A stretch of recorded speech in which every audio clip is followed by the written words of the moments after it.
안녕하세요. 이준희 설계사입니다. 우리 집에 불이 나면 옆집까지 물어줘야 될까요? 라는 질문들을 많이 하시죠. 오늘은 화재보험에 대해서 이야기를 해볼 건데요. 가입을 꼭 해야 될까? 라고 생각하시는 분들이 있어요. 특히 아파트에 사시는 분들, 이 부분에 대해서 오늘 이야기를 해드릴게요.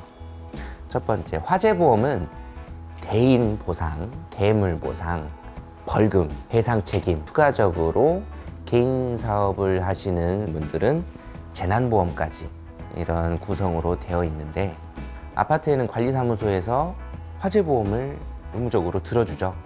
근데도 내 화재보험이 또 필요하냐?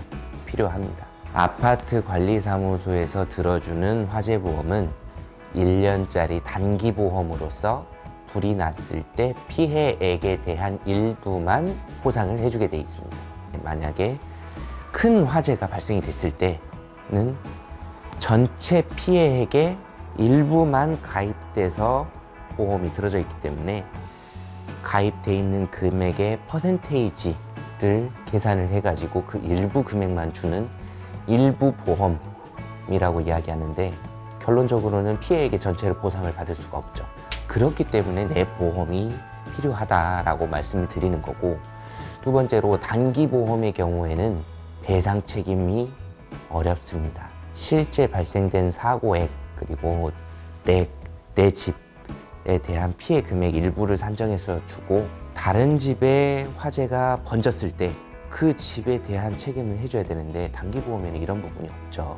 보상을 해준다고 하더라도 아주 경미한 부분만 보상을 해주기 때문에 화재로 인해서 내 집만 지켜내는 게 아니라 내 집에서 난 불로 인해서 다른 집에 옮겨 붙었을 때, 물건이 파손되거나 전소가 됐을 때, 그리고 사람이 화재로 인해서 질식하거나 크게 다쳤을 경우, 화상을 입었을 경우, 사망을 했을 경우 책임져 줘야 되기 때문에 화재보험도 필요는 하다. 또 화재보험으로 보상을 받을 수 있는 부분은 최근에 많이 이제 여러 가지 특약들이 추가가 됐는데, 내 집에 있는 가전제품이 손상됐을 때 11대 가전, 20대 가전 수리비 특약도 추가가 되어 있고요. 그리고 우리 집에서 누수가 돼가지고 아랫집에 손해가 입어졌을 경우, 그거에 대한 수리 비용도 화재보험에서 또 지급이 됩니다. 그렇기 때문에 화재보험은 내가 생각하지 못한 위험에 대해서 나와 내 가족을 지켜주고, 나로 인해서 피해를 입은 다른 가족들까지 지켜내주기 위한 보험이기 때문에 단기보험보다는 여러 가지 특약들을 함께 해가지고 장기보험으로 준비를 해두시는 것이 좋다라고 간략하게 말씀드릴 수가 있습니다. 추가적으로 재난보험이라고 개인 사업자들에게 의무적으로 가입하는 보험이 있는데, 이것들은 다중이용업소 사업장에 해당이 되는 내용이에요. 폭발사고 또는 재해로 인해서 내가 소유하고 있던 시설물들로 인한 다른 사람들이 이제 다쳤거나 다른 집에 문제가 발생됐을 경우 재난보험으로 이제 보상을 하게 되는데, 일반 화재보험보다 재난보험에서 보장해주는 보상이 훨씬 더 크게 책정이 되어 있습니다. 원인을 따지지 않기도 하고, 그래서 다중이용업소 사업장을 운영하시는 사업주 분들께서는 의무적으로 재난보험을 가입하고 계실 거예요. 그래서 재난보험으로도 보장을 받으실 수도 있고, 추가적으로 화재보험으로도 보장을 받으실 수도 있고, 아주 간단한 내용이지만 실제 화재가 발생했을 때에는 여러 가지 내용들이 있죠.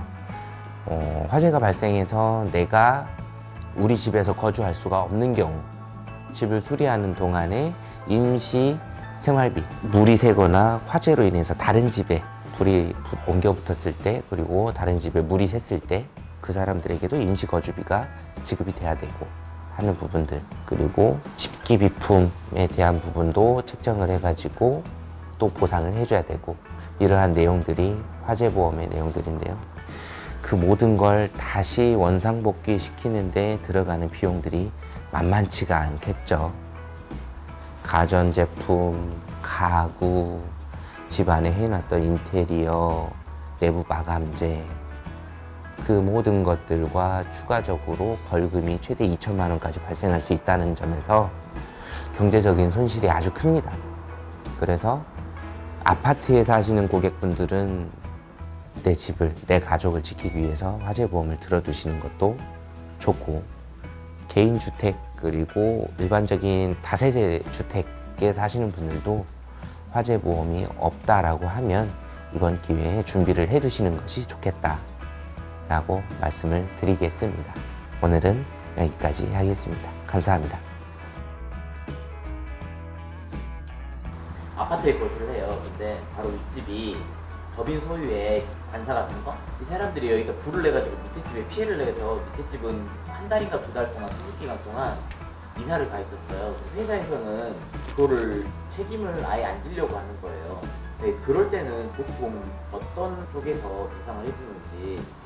아랫집에 불이 옮겨 붙어가지고 아랫집이 거주를 할 수 없어서 임시생활을 하고 왔는데, 법인 소유의 집에서 불이 난 거, 사실 실화자가 누군지도 중요하겠지만 그 집의 소유는 법인이기 때문에 법인의 직원들이 살고 있고 법인 소유의 집에서 불이 났다라고 하면 법인이 그걸 책임을 져주는 게 맞고, 임시거주비 같은 경우도 지급을 우리는 그것까지는 못 해주겠다라고 하는 부분은 민사적인 부분이기 때문에 사실상 아랫집에 거주하던 사람들이 손해사정사를 고용을 하든지 변호사를 선임을 하든지 해가지고 실제 발생한 피해액과 정신적인 보상 위자료에 대한 부분을 민사소송을 걸어가지고 지급을 받아내는 방법들이 있지요. 그리고 법인에서 그래도 못 해주겠다 그렇게 하면 법인 재산에 대한 그 가압류 신청을 해놓으면 사업 자체가 힘들어지니까 어떻게든 줘야 되는 게 맞아요.